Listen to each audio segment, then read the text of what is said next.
다큐멘터리 역사를 찾아서 제580편 세자 시절의 연산군 어떤 인물이었나. 오늘 이 시간은 성종치세를 탐색하는 마지막 순서입니다. 다음부터는 조선의 제10대 임금인 연산군 제위기의 조선사를 짚어나가겠는데요. 오늘은 연산군이 이 세자 시절을 어떻게 보냈는지를 살펴보겠습니다. 성종이 세상을 떠나기 5년 전인 성종 20년 5월 16일, 성종은 은밀하게 내관을 부릅니다. 부르셨사옵니까, 주상전하? 은밀하게 들어오라 했거늘 누구에게 알렸느냐? 아니옵니다, 전하. 사관도 모르게 왔사옵니다. 과인이 편지 한 장을 썼느니라. 자, 편지를 밀봉하였으니 너는 이것을 영상에게 갖다 주라. 영상대감한테 갖다 주기만 하면 되는 것이옵니까? 이 편지를 다른 사람에게 보이지 말고 은밀하게 읽어보라고 하라. 그리고 과인에게 회답할 말이 있으면 역시 그 편지를 밀봉해달라고 하여 네가 가지고 오너라. 알겠느냐? 명심하겠사옵니다, 주상전하. 네, 이렇게 해서 성종과 영의정 윤필상 사이에 비밀리에 편지가 오갑니다. 그 낌새를 사관이 알아차리죠. 사관은 역사 편찬을 위해서 임금이 가는 곳이면 어디든 따라가서 사초를 기록하는 관원이죠. 임금이 영의정과 문서를 주고받으면서 사관을 따돌렸으니 가만히 있을 리가 없었겠죠. 전하, 모름지기 사관은 크고 작은 모든 일들을 보고 듣는 바에 따라 빠뜨림 없이 충실하게 기록하는 것이 그 직분이옵니다. 과인이 어찌 사관의 임무를 모르겠느냐? 지금 내전에서 편지 한 통이 바깥으로 유출되었사온데 신이 그 내용을 보지도 못하였고 알지도 못하옵니다. 보여주시옵소서. 그것은 뭐 별 특별한 것은 아니니라. 신은 알아야겠사오니 보여주시옵소서, 주상전하. 알겠느니라. 과인에게 무슨 특별히 감추고 말고 할 것이 있겠느냐? 나중에 그대에게 다 보여줄 것이니 물러가 기다리라. 자, 이렇게 해서 성종과 영의정 사이에 은밀하게 오갔던 편지의 내용이 결국 공개됩니다.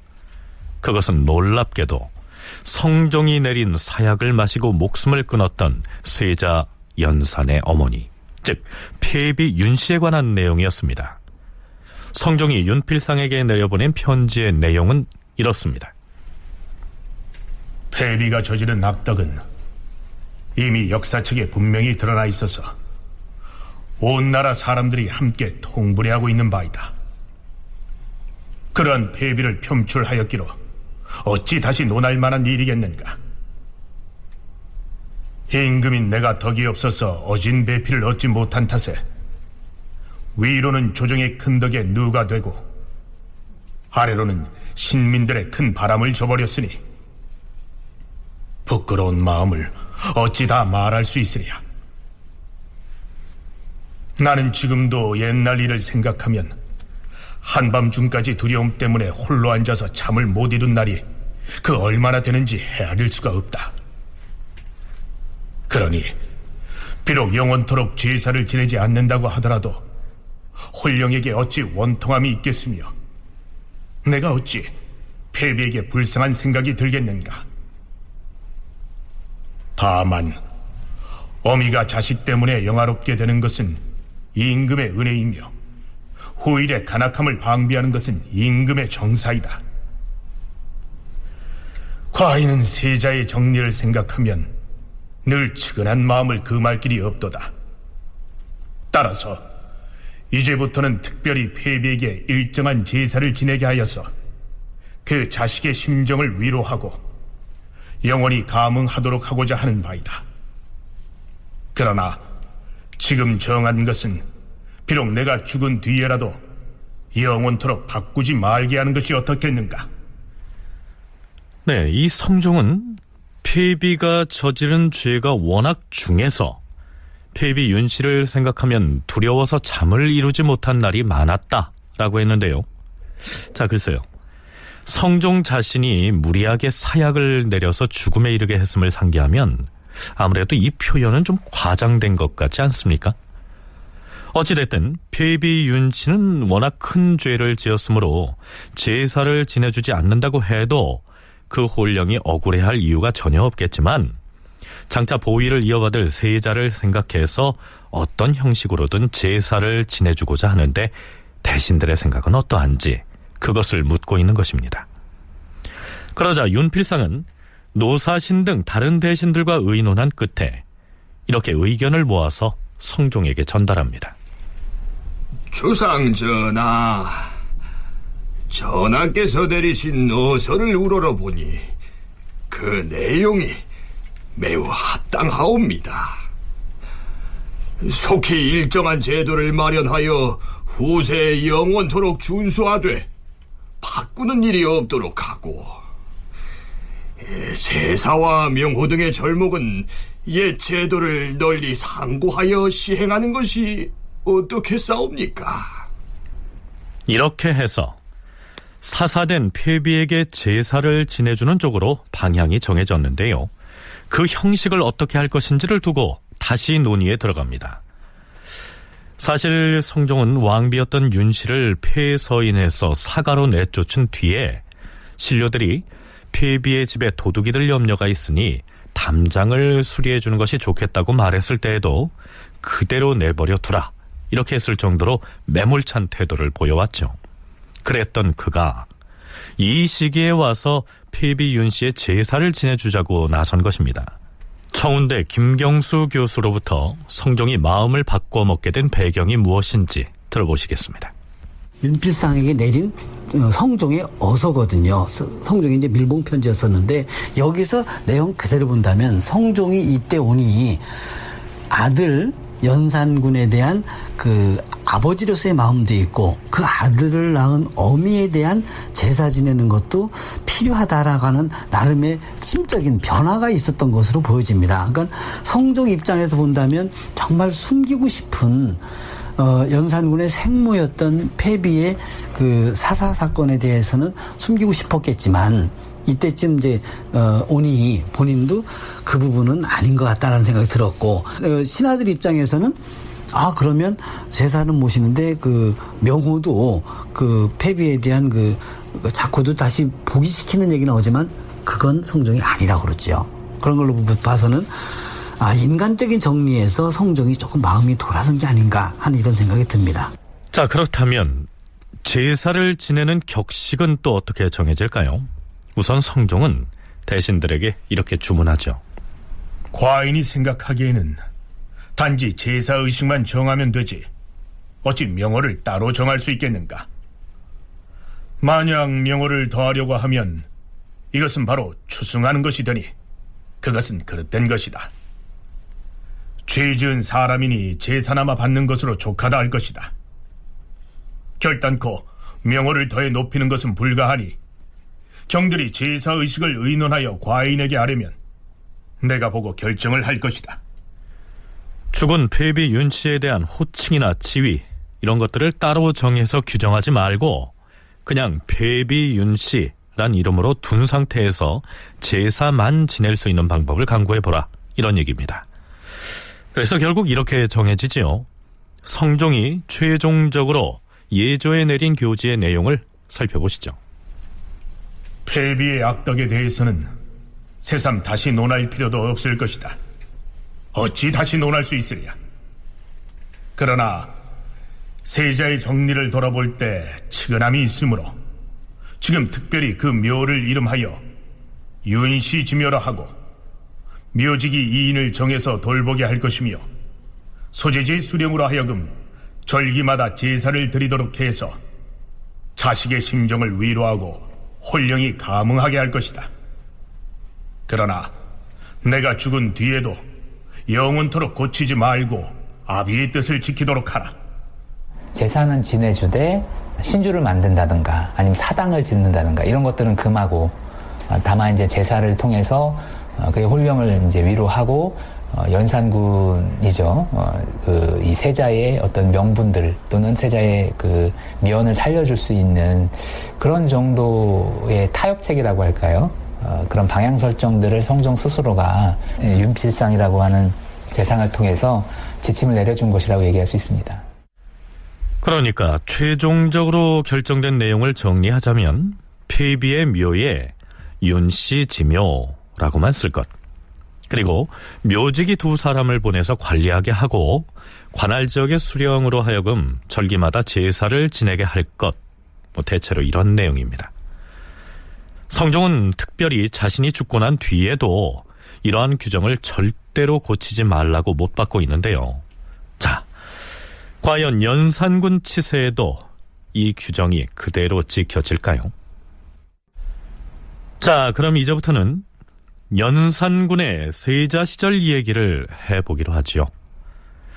연산군은 7살 때인 성종 14년에 세자로 책봉이 됩니다. 성종이 경복궁 사정전에서 열린 책봉의식에서 세자에게 내린 책문은 그 내용이 다음과 같습니다. 연산군의 본명은 이융이지요. 너 이융은 남연수부터 영리하여 일찍부터 이녀의 성품이 현저하고 총명이 날로 더하여서 장차 학문의 공이 융성할 것이니 마땅히 동궁에서 덕을 기르고 대업을 계승할 몸임을 보여야 할 것이다. 그래서 너를 세워 왕세자로 삼는 바이다. 이에 총명을 받았으니 더욱 영구한 계책을 생각하라. 간사함을 멀리하고 어진이를 친근히 하여 힘써 스승의 아름다운 가르침을 지키고 항상 깊은 못을 건너듯 얇은 얼음을 밟는 듯 조심하여서 조정의 빛나는 발자취를 뒤따르면 어찌 아름답지 아니하겠는가.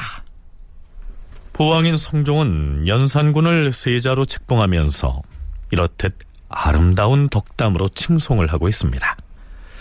하지만 이 자리에서 세자로 책봉된 연산군은 불과 7개월 전에 자신의 생모가 성종이 내린 사약을 먹고 사망했다는 사실을 까맣게 모르고 있었습니다. 우리는 연산군이 아예 운명적으로 폭군이 될 조건을 타고난 것처럼 치부하는 경향이 있는데요. 조선사 전공학자 김범은 연산군, 그 인간과 시대의 내면이란 저술에서 이렇게 기술하고 있습니다. 연산군에게 매우 중요한 첫 번째 공식 경력은 성종 14년에 7세의 나이로 세자에 책봉되었다는 것이다. 연산군이 세자로서 지닌 객관적인 조건은 상당히 만족스러운 것이었다.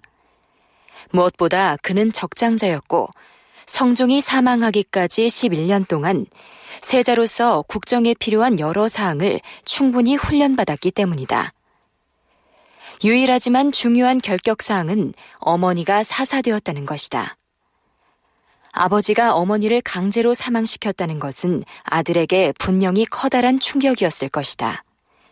그러나 전 근대 세계 각국의 왕실이 수많은 암투와 치정으로 얼룩졌음을 감안하면 그것은 만족스럽지는 않지만 받아들일 수 있는, 그리고 받아들여야 하는 조건이었다. 국왕과 세자는 지엄한 공인으로서 존중받은 존재였기에 그럴 필요성이 더욱 컸지만 그 2사람 모두 자제력이 부족하였다.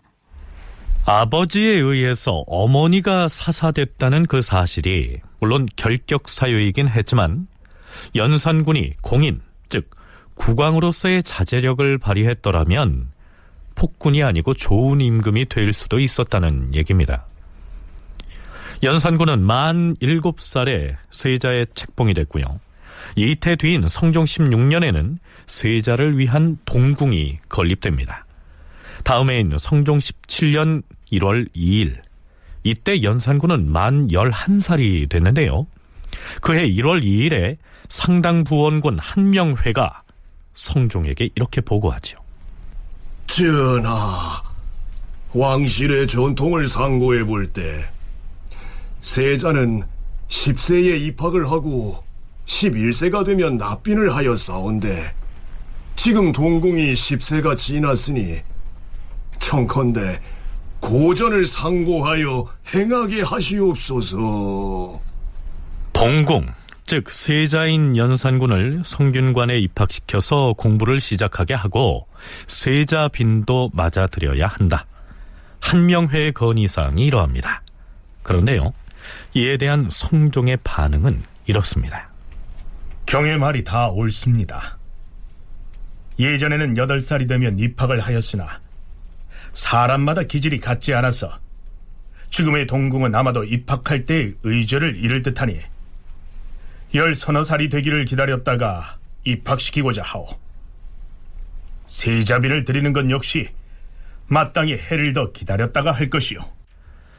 한명회가 세자를 성균관에 입학시키자고 하자 성종은 사람마다 기질이 다르고 지금 입학시키면 의절, 즉 예의와 절도를 잘 지키지 못할 것 같으니까 2, 3년 더 기다렸다가 입학시키자고 말하고 있는데요.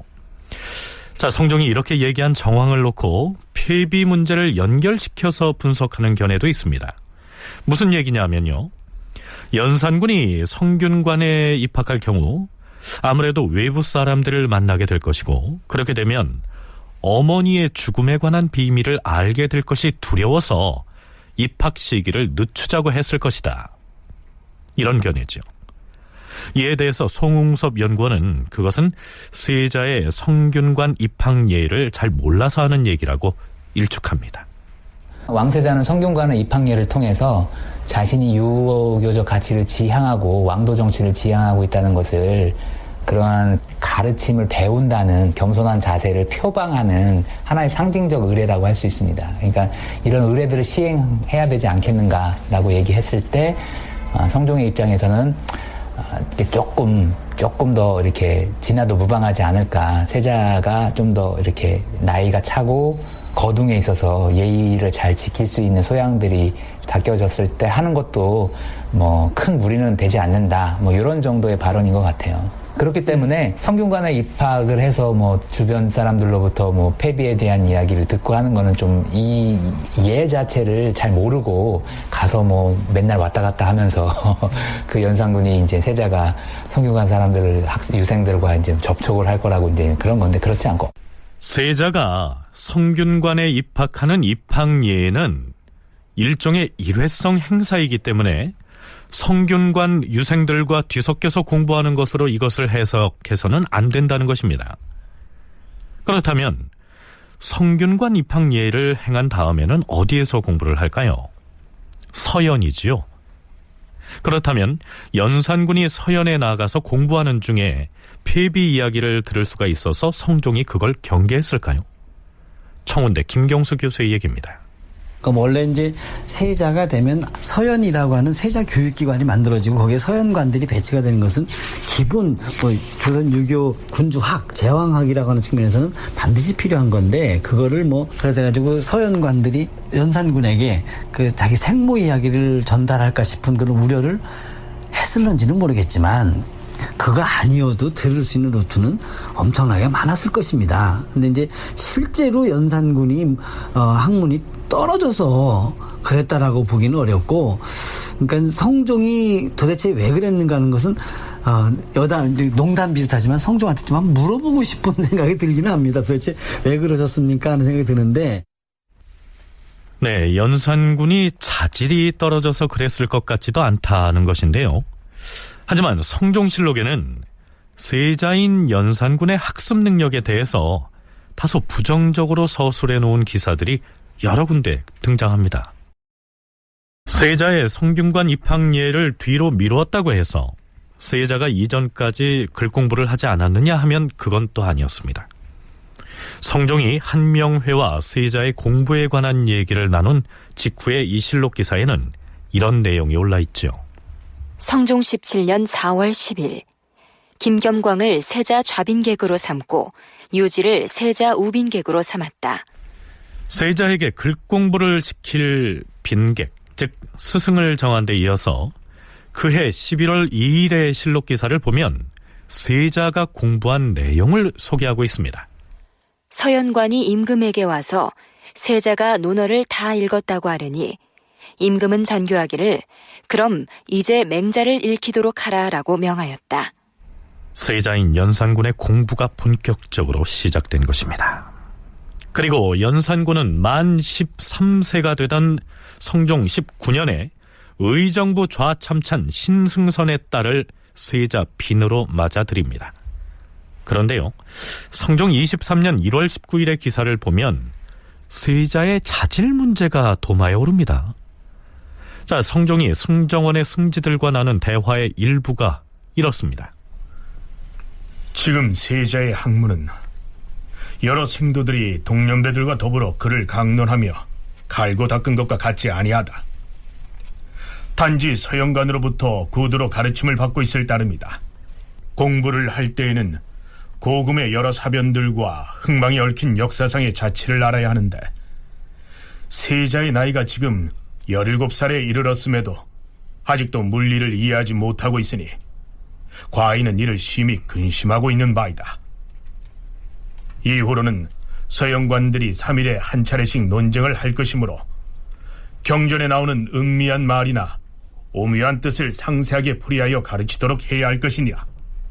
전하, 3일에 한 차례씩 서영관과 빈객이 왕세자에게 들어가서 경전에 나오는 음미한 말과 오묘한 뜻 몇 글자씩을 쓰도록 하고, 또한 그 글자를 활용하는 법들을 조용히 강론하게 하시어서 세자로 하여금 쉽게 물리를 터득하도록 하시옵소서. 그리하라.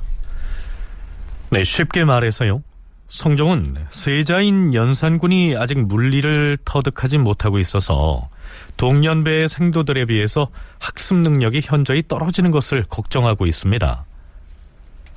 나흘 뒤인 1월 23일에는 임금의 경연 자리에서 세자의 학습에 대해서 본격적인 토론이 벌어지죠. 임금이 경연에 나아갔다. 진강을 마치자 동부승지 조위가 아뢰었다. 주상 전하께서 서영관 및 빈객으로 하여금 3일에 한 번씩 논쟁을 하게 하셨사옵니다. 하운데 신의 생각으로는 세자께서 빈객을 대할 때 의당 예절에 맞는 태도를 갖추어야 할진데 그러하지 못한 탓에 논쟁이 제대로 이루어지기 어렵사옵니다. 신의 생각으로는 서영관이 매일 주강을 할 때마다 세자 저하를 조용히 모시고 앉아서 강론을 한다면 자연히 젖어들어서 학문이 날로 진보할 것이옵니다. 대저 학문이란 모름지기 반복하여 강론을 해야만 비로소 쉽게 이해하는 법이므로 이와 같이 하라고 한 것인데, 과연 말한 바와 같다면 매일 주강을 할 때 논란케 함이 옳을 것이다. 그러자 영의정 윤필상은 이렇게 말하였다. 매일 진강하는 것은 무릇 사서이온데 아마도 세자께서 두루 사서의 힘을 쏟기가 어려워서 상세히 독파할 수가 없을 것이옵니다. 더욱이 낮에 하는 주강에서 장시간 동안 논란을 하게 되면 반드시 석강을 못하게 될 것이오니 청컨대 석강은 감하게 하시옵소서. 전하, 사기를 읽으면 물리가 쉽게 통하오니 사서에 겸하여 소미 통감과 십구사략을 강독하는 것이 옳을 것이옵니다. 춘추도 역시 사기이니 세자께 춘추를 강하게 하시옵소서. 춘추도 또한 사기이긴 하나 세자의 물리가 아직 통하지 않았으니 춘추를 다 읽기를 기다린 뒤에 사기를 읽게 하는 것이 옳을 것이다. 예, 전하. 전하, 예전에는 서연에 반드시 빈객이 나와서 강하였고 빈객은 세자께서 존경하는 스승이라 반드시 삼가하는 마음으로 배워왔사온데 낭청관직을 가진 사람이 서연에 나와서 강한 것은 어느 때부터 시작된 것인지 알지 못하겠사옵니다. 예전에 예종께서 세자가 되셨을 때에도 한계희와 이극감이 빈객으로 진강하였사옵니다. 낭청이 나와 강한 것은 어느 때부터 시작된 것인지 신 역시 모르겠사옵니다. 네, 세자의 학습을 놓고 이런저런 의견이 제시됩니다. 요약해서 말하자면요, 세자인 연산군은 아직 물리가 트이지 않아서 서연관들이 짜놓은 계획대로 수업을 진행하기가 어렵다 하는 점, 게다가 연산군의 학습 의욕이나 서연관을 대하는 예의 범절에 문제가 있어서 강론이 제대로 이루어지지 못하고 있다, 이러한 지적입니다. 더구나 부왕인 성종은 비록 13살 어린 나이에 즉위했지만 매일 4차례씩이나 경연을 강행하면서 집중적으로 공부한 덕에 단기간에 학문적인 성취를 이루었지만, 그랬던 자기 경험에 비춰볼 때 연산군의 학습 태도는 영 마음에 차지 않았던 것입니다. 성종은 말 그대로 왕실, 종실 가운데서 선택된 군주인 것이죠.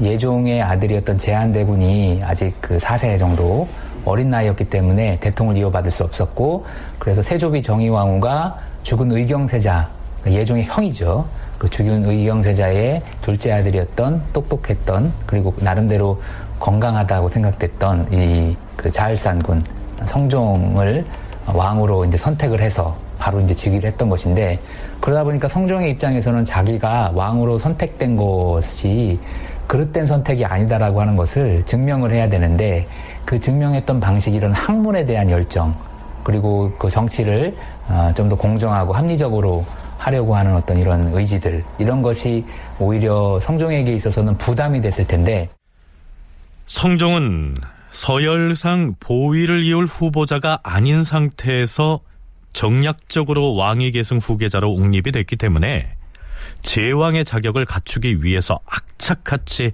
학습에 매달렸을 것이다, 이러한 분석이죠. 자, 그렇다면 연산군이 학습의 열의가 모자랐던 요인은 또 어떻게 설명할 수가 있을까요? 연산군은 말 그대로 적장자잖아요. 그러니까 그에게 그 왕위가 계승되는 것은 당연한 것이고, 그런 부분에 있어서는 좀 여유가 있었던 것 같고요. 다만 모친이 사사됐기 때문에, 그리고 정현왕후가 아주 친모처럼 자생하게 잘 연산군을 대우해줬다고 하더라도 정말 친모 같은 그런 대우가 있었을까. 자연스럽게 친모는 꾸지람도 가능하고 어떻게 보면 이 훈계라고 하는 것들이 가능하지만, 정현왕후가 훈계를 과연 할 수 있었을까, 연산군에게. 품성 자체가 정현왕후는 굉장히 어진 사람이었고 중종의 엄마죠. 그러다 보니까 연산군이 가지고 있는 어떤 그런 처지가 굉장히 불쌍하게 보였을 수도 있고, 그리고 궁중에 있었던 뭐 여러 사람들도, 그 가르침을 제대로 베풀어야 되는 사람들도 연산군에게 아주 그 모질게 대하지 못한 부분들도 없지 않았을 거다. 그런데요, 조선사 전공자 김범은 앞에서 언급했던 자신의 저서에서 다른 임금의 세자 시절의 학습 과정과 견주었을 때 연산군의 진도가 꼭 뒤떨어진다고 볼 수는 없다, 이렇게 얘기합니다. 세자 연산이 배운 첫 교재는 일반적인 관례대로 소학이었다. 실록 기사를 살펴볼 때 세자는 그 책을 1년 반에 걸쳐 완독한 후 대학, 중용, 논어, 맹자의 순으로 사서를 공부했다. 그 뒤 즉위할 때까지 그는 시경, 상서, 춘추, 소미통감, 십구사략 등을 읽었다. 기간을 따져보면 연산군은 소학을 1년 반 동안 읽었고, 사서에서 논어까지 마치는 데에는 2년 3개월이 걸렸으며, 그 뒤 가장 분량이 많은 맹자는 1년 9개월에 걸쳐 뗐다. 그가 서연에서 공부한 책의 수준과 완독 기간 등 객관적인 수치는 다른 국왕들과 견줄 때 크게 떨어지지 않는다. 연산군, 그 인간과 시대의 내면의 저자 김범은 17대 임금이었던 효종과 21대 영조의 세자 시절의 학습 과정을 일일이 비교하면서요, 연산군이 학습의 열의가 모자랐을진 몰라도 진도가 크게 뒤졌다고 볼 수는 없다고 기술하고 있습니다. 그럼에도 불구하고 성종은 죽음에 이르기 직전까지 세자인 연산군이 늘 미덥지 못했던 모양입니다. 성종 24년 윤 5월 14일 임금은 세자의 학습에 대하여 시강원에 이렇게 전교하였다. 세자에게 날마다 읽을 것을 많이 주어서는 아니 될 것이다. 새로 주는 것이 많으면 세자는 반드시 익숙하게 읽지 못하고 먼저 준 것도 익히기 어려울 것이다. 앞으로는 경연의 예에 따라서 내일 읽을 것은 어느 곳부터 어느 곳까지라고 미리 써서 주도록 하라.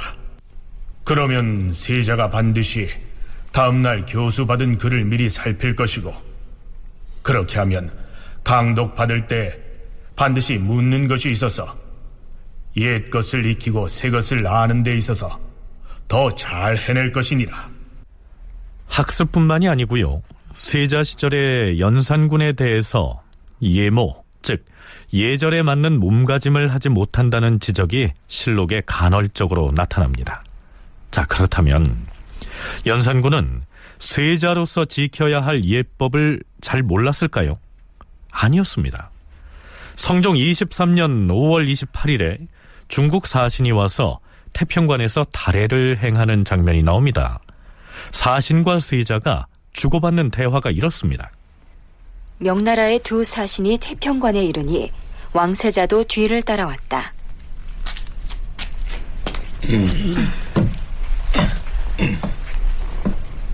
세자가 서쪽 계단으로부터 대청의 처마 아래로 오르자 중국 사신이 처마 아래로 나와 말하였다. 여기는 우리 사신이 머무는 객관이니 이 객관에서는 내가 주인입니다.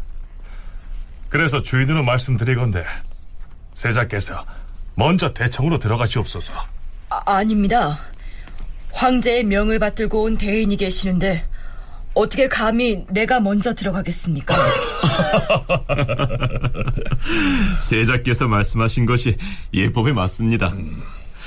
그럼 함께 올라가는 것이 좋겠습니다. 내가 어떻게 감히 함께 올라갈 수가 있습니까? 왕세자께서 아직 나이가 어리고 더운 날씨에 피곤하실까 염려스러우니 한꺼번에 맞절을 하는 것이 어떻겠습니까? 본래는 세자인 내가 두 대인에게 각각 제배를 하는 것이 예인데 어떻게 감히 한꺼번에 절을 하겠습니까? 그 역시 예를 아는 분의 말씀입니다.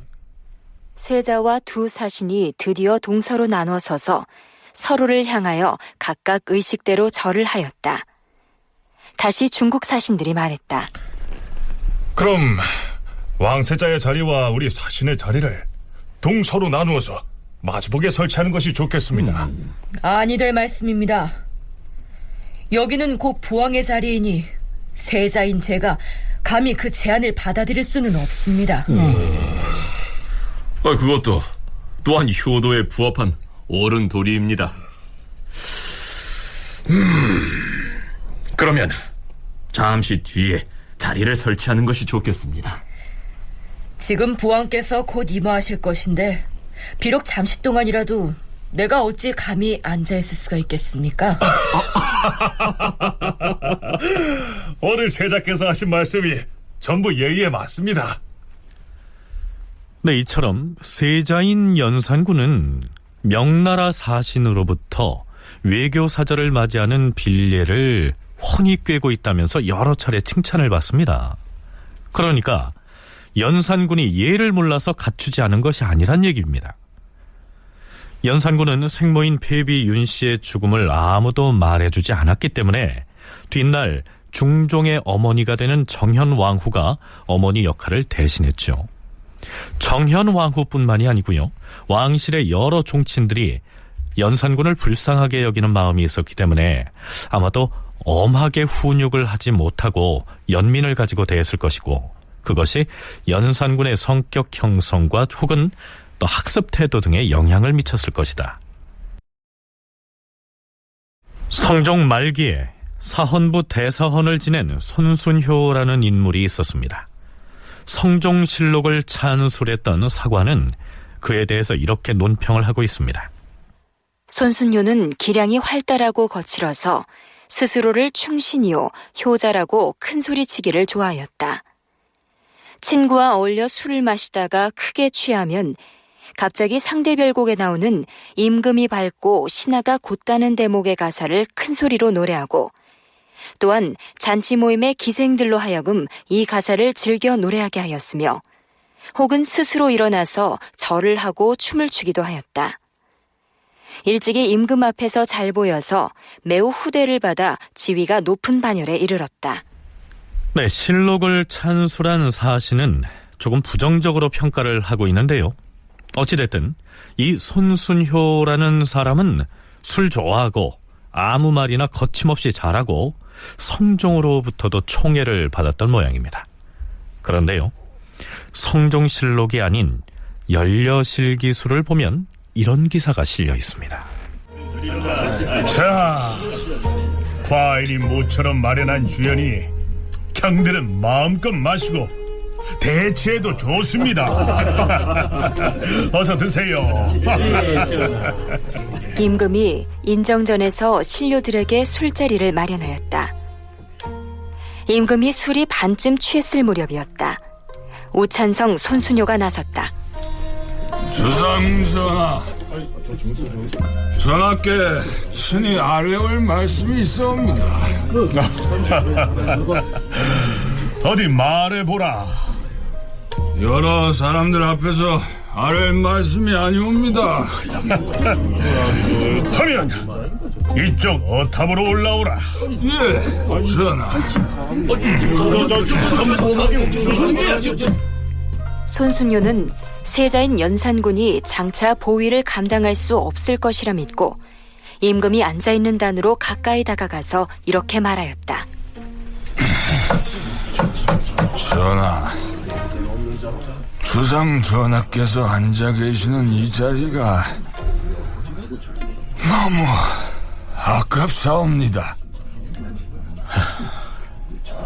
과인도 또한 그것을 모르는 바아니나 그렇다고 차마 패할 수는 없지 않겠는가?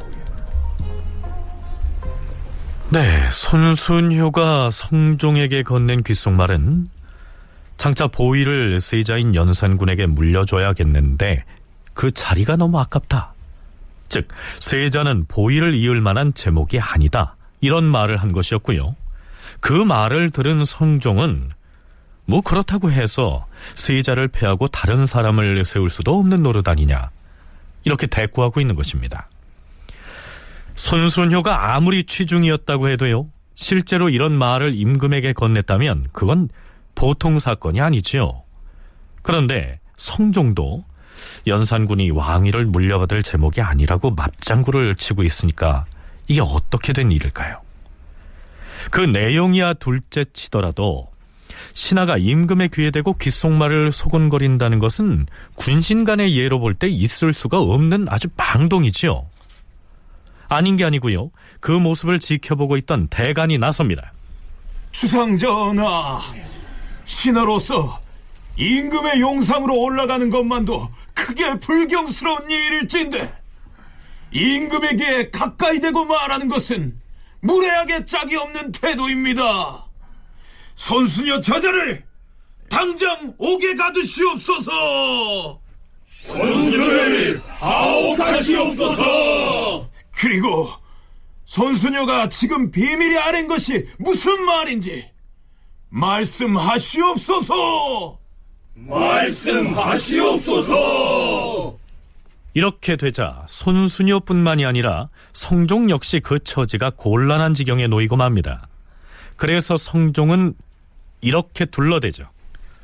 순효가 과인에게 한 말은 별것 아니니 문제 삼지 말라. 그자가 무엇을 말했는지 말씀을 하시옵소서.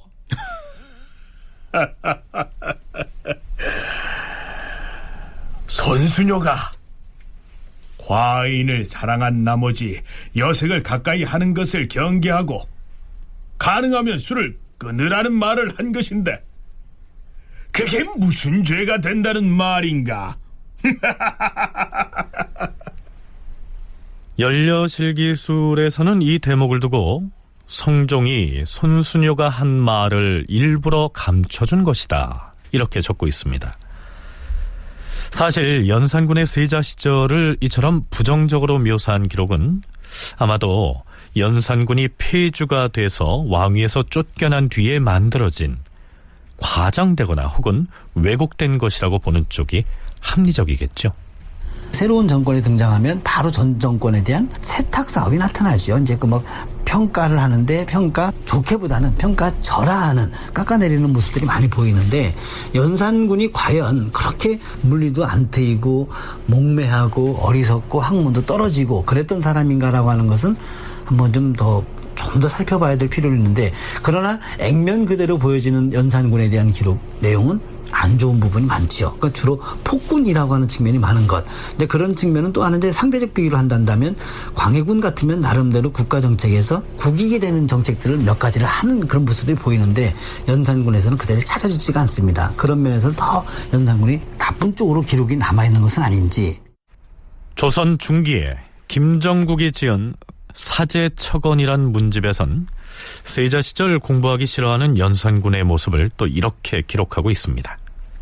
연산군은 세자 시절 날마다 유희만 일삼고 학문에는 전혀 마음을 두지 아니하였는데 성종의 훈계가 엄하였으므로 그것이 두려워서 억지로 서연에 참여하였다. 서연을 맡은 관원들이 마음을 다하여 강의를 하여도 그는 모두 귀 밖으로 흘려들었다. 조지서라는 사람은 천성이 굳세고 곧아서 매양 강의에 나갈 때마다 책을 내던지며 세자저하! 강론을 그렇게 권성으로 듣는 둥 마는 둥 하실 것입니까? 저하께서 이처럼 학문에 힘쓰지 아니하면 지금 당장 주상전하께 달려가서 아뢰할 것입니다. 알겠어요. 알겠으니 전하께 이른다는 말씀은 하지 말아주세요. 세자 연산은 조지서에 대하여 매우 고통스럽게 여겼다. 반면에 허침이라는 서연관은 매우 부드러운 말로써 조용히 깨우쳐 주었으므로 세자가 좋아하였다. 그리하여 세자인 연산군은 벽에다가 조지서는 소인이요 허침은 성인이다 라고 써붙여 놓았다. 뒷날 연산이 드디어 왕위에 오르고 갑자년에 화가 일어나자 연산군은 조지서를 베어 죽이고 그 집을 정몰하였다. 반면에 허침은 우의정이 되어서 비록 왕이 잘못한 것을 바로잡지는 못했으나 의정부에서 죄수를 논죄할 적에 억울한 이들을 여러 명 구원하였다. 허침은 정몰을 마치고 집에 돌아오면 매양 피를 2어대가량이나 토하더니 결국 분하고 답답해서 그 역시 죽고 말았다. 자, 이런 내용입니다. 조지서가 연산군의 세자 시절의 스승이었고 뒷날 갑자사화의 연루가 돼서 죽음을 당한 것은 사실입니다. 허침 역시 연산군을 가르쳤던 서연관 맞습니다. 하지만 정말로 세자 시절에 연산군이 공부가 하기 싫어서 그런 행동을 보였고 그 때문에 뒷날 조지서 등을 죽였다고 적은 기록은 연산군이 쫓겨난 뒤에 작성한 것이기 때문에 왜곡됐을 가능성이 있습니다. 그렇다면 세자인 연산군의 물리가 일찍 트이지 않았고 궁인들과 어울려 놀기를 좋아했다 하는 기록들은 과연 어떻게 봐야 할까요?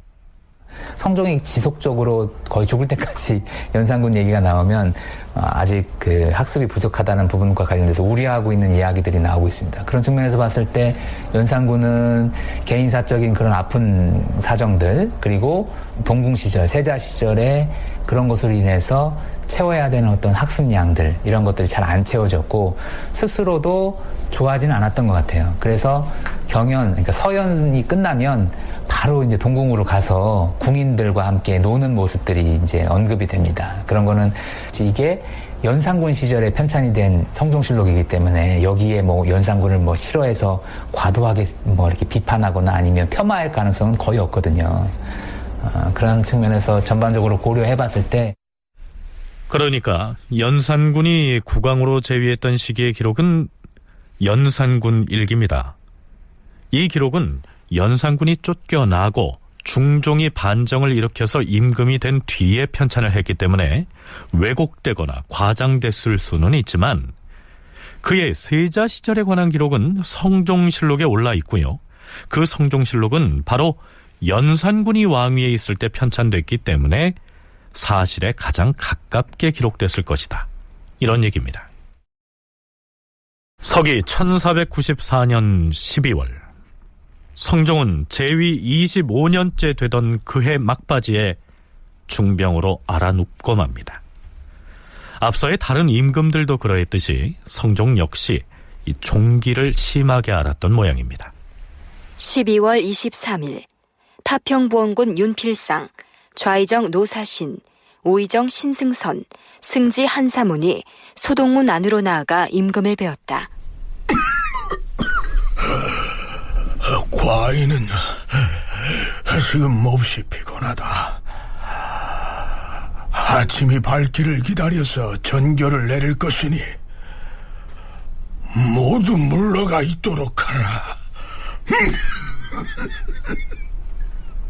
이어서 어의 송흠이 들어가서 진찰을 합니다.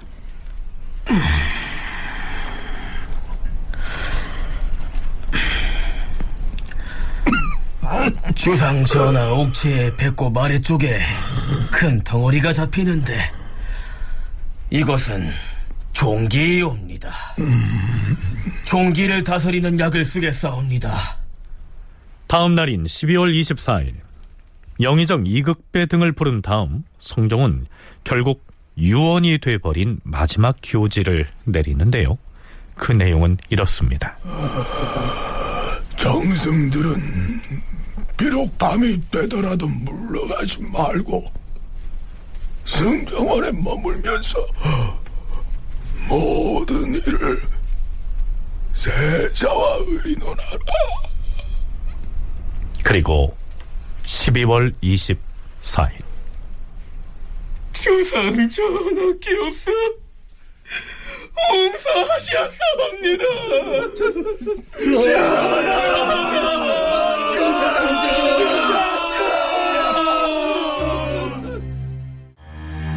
이날 오시에 임금이 대조전에서 흥하였다. 춘추는 38세이다. 임금은 총명영단하시고 관인 공검하셨으며 천성이 효우하시었다. 학문을 좋아해서 게을리하지 아니하여 경사에 널리 통하였고 사예와 서화에도 지극히 정묘하시었다. 대신들을 존경하고 대간을 예우하셨으며 형벌을 명확하고 신중하게 하시었다. 유학을 숭상하여 이단을 물리치셨고 백성을 사랑하여 절의를 포장하시었으며 대국을 정성으로 섬기셨고 이웃나라와는 신의로서 교린하시었다. 힘써 다스리기를 도모하여 처음부터 끝까지 삼가기를 한결같이 하였다. 문무를 아울러 중히 여기고 내외를 함께 다스리니 사방 변경의 방위가 튼튼하여 백성들이 생업을 편안히 여긴 지 26년이 되었다. 네, 성종의 묘지명이나 행장에는 26년 동안의 치적들이 매우 길게 나열돼 있습니다. 물론 그 내용들 대부분은 우리가 30여 회에 걸쳐서 대부분 상세히 소개한 내용들입니다. 청운대 김경수 교수는 조선 왕조에서 성종의 업적을 일일이 거론하지 않더라도 성종이라고 하는 그 묘호만으로도 그가 어떤 임금이었는지를 알 수 있다, 이렇게 얘기합니다. 고려시대도 성종이 있었고 조선시대도 성종이 있습니다. 이룰성자 성종이거든요. 그러니까 조선의 통치 모델, 모범, 이것이 제도, 틀, 장치 이런 것들이 다 이루어졌다고 해서 성종 그러는 거죠. 그러니까 경국대전이 반포되는 것은 물론이고 조선의 통치의 전범이 되는 다양한 것들, 다시 말하면 이제 다양한 세제 개혁도 나타난다든지 백성에 대한 경제 정책도 민생 안정책으로 추진해 나간다든지 살인파들을 등용시켜서 살인 세력들이 성장할 수 있는 기반을 마련한다든지 그들을 통한 또 우리 뭐 훈구파도 마찬가지겠지만 유교 경전을 통해서 성리학의 조예가 깊은 학자들을 동원한 학문 정치를 전개한다든지 홍문관 설치해서 우문 정치를 더욱더 나간다든지 독서당을 만들어 사가 독서제를 실시한다든지 문훈 대책, 국방 정책 다양한 것들을 성종 때 다 이루어지고 그러한 것들이 정치, 경제, 사회, 문화, 경제적으로 쭉 하나의 통치 규범이 딱 한 달랑 마무리되는 게 성종. 그러니까 태조에서의 건국주의 모습, 세종에서의 한번 문치 정책이 이루어졌던 것이 성종 때 가서 한번 매듭을 지었고 조선 전기의 통치 규범은 성종 때 다 이루어졌던. 네, 조선 영조 때 실학자인 이중환이 지은 택리지에 보면 멀리 조선 전기의 국왕으로 제위했던 성종 때를 총평하면서 무엇보다도 젊은 청요직을 중심으로 언론이 활성화되고 문치가 자리 잡은 시기다, 이렇게 평가하고 있습니다. 이 책에서의 성종 때의 치적을 평가한 대목을 잠시 소개하기로 하죠. 삼공육경을 두어서 여러 관사를 통솔하게 하고 있지만 중심은 사헌부와 사관원 등의 대각에 두었다. 무릇 관직을 임명하는 일은 이조에서 전담하는데 또한 이조의 권한이 커지는 것을 우려하여 3사의 관원을 추천하는 일을 판서가 아닌 낭관이 전담하게 하였다.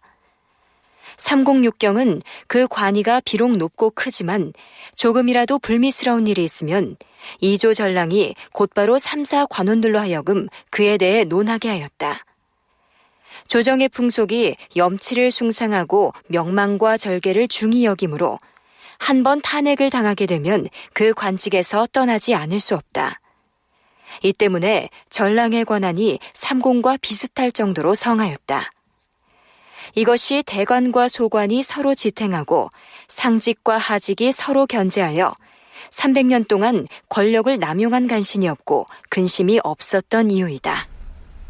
조선 왕조의 이러한 기틀과 전통이 성종 때 구축됐다고 총평을 내리고 있는 것입니다.